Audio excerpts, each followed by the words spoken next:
বোনের বিয়ে বলে কথা, এনজয় না করলে কি হয়। তো হ্যালো এভরিওয়ান, গুড মর্নিং সবাইকে।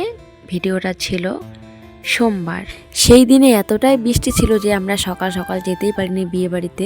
বিকেল 5টার সময় বৃষ্টি কমলো, তখন রেডি হয়ে আমরা বের হলাম। আর যাওয়ার পর 8টার সময় পৌঁছে গেছি। আর এদিকে আমরা রেডি হয়ে খাওয়া দাওয়া করার পর বর চলে আসলো তাড়াতাড়ি। জামাই বরণ করার জন্য সবাই রেডি হয়ে দাঁড়িয়ে আছে। জামাইয়ের এন্ট্রি হতে না হতেই বৃষ্টি 1 ফোঁটা 2 ফোঁটা পড়ছে।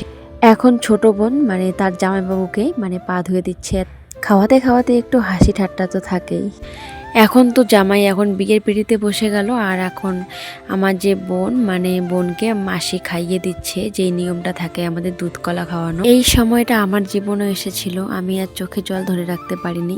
আর এই সময়টা সবার জীবনেই আসবে। তো যাই হোক, অনেক জ্ঞান দিয়ে ফেললাম। আর এদিকে বোনকে বিয়ের পিঁড়িতে নিয়ে গেছে, এদিকে বিয়ে হচ্ছে। আর আমি ওই ফাঁকে একটা রিলস ভিডিও বানালাম একটা বোনের সাথে। আমার ভিডিওটা কেমন লাগলো অবশ্যই বলো। টাটা, আর সবাই সুস্থ থেকো, ভালো থেকো। দেখা হচ্ছে নেক্সট ব্লগ।